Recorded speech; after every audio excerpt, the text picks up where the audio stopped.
കൃത്യമായ അഴിമതി ഇതിനകത്ത് പ്രകടമാകുന്ന രീതിയിലുള്ള നിലപാടാണ് വൈദ്യുതി ബോർഡ് സ്വീകരിച്ചിട്ടുള്ളത്. നാളത്തെ സമരം ഇവിടെ ആയിരിക്കരുത്. നാളത്തെ സമരം ഇലക്ട്രിസിറ്റി മന്ത്രിയുടെ പടിക്കലായിരിക്കും.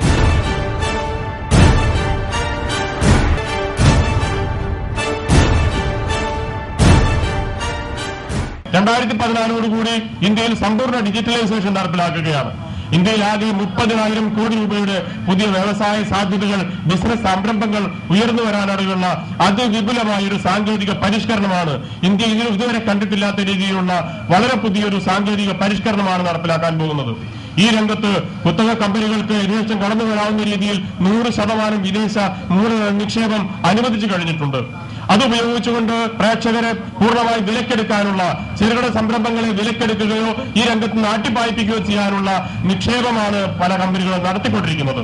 ഈ രംഗത്ത് ചെറുകിട സംരംഭങ്ങളെ സഹായിക്കുന്ന രീതിയിൽ ഗവൺമെന്റ്, സംസ്ഥാന ഗവൺമെന്റും കേന്ദ്ര ഗവൺമെന്റും കേരളത്തിലെ ചെറുകിട കേബിൾ ടി വി ഓപ്പറേറ്റർമാർക്ക് ഈ ഏതാണ്ട് 300 കോടി രൂപയിൽ പരം വരുന്ന വ്യാപാര പ്രവർത്തനങ്ങളിൽ ന്യായമായ പങ്ക് വഹിച്ചുകൊണ്ട് സഹായം നൽകിക്കൊണ്ട് ഈ ചെറുകിട വ്യവസായത്തെ സംരക്ഷിക്കുകയെന്നാണ് ഞങ്ങൾ ഉന്നയിക്കുന്ന മൂന്നാമത്തെ ഡിമാൻഡ്.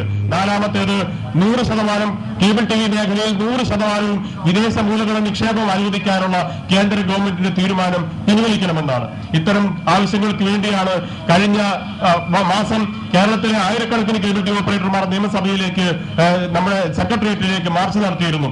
അതിനെ തുടർന്ന് ഇപ്പോൾ കേരളത്തിൽ വരുന്ന ഏതാണ്ട് 100-ൽ പരം പ്രാദേശിക ചാനലുകളുടെ പ്രവർത്തകർ ഇന്ന് 2 ദിവസത്തെ സത്യാഗ്രഹ സമരം ഇവിടെ നടത്തുകയാണ്.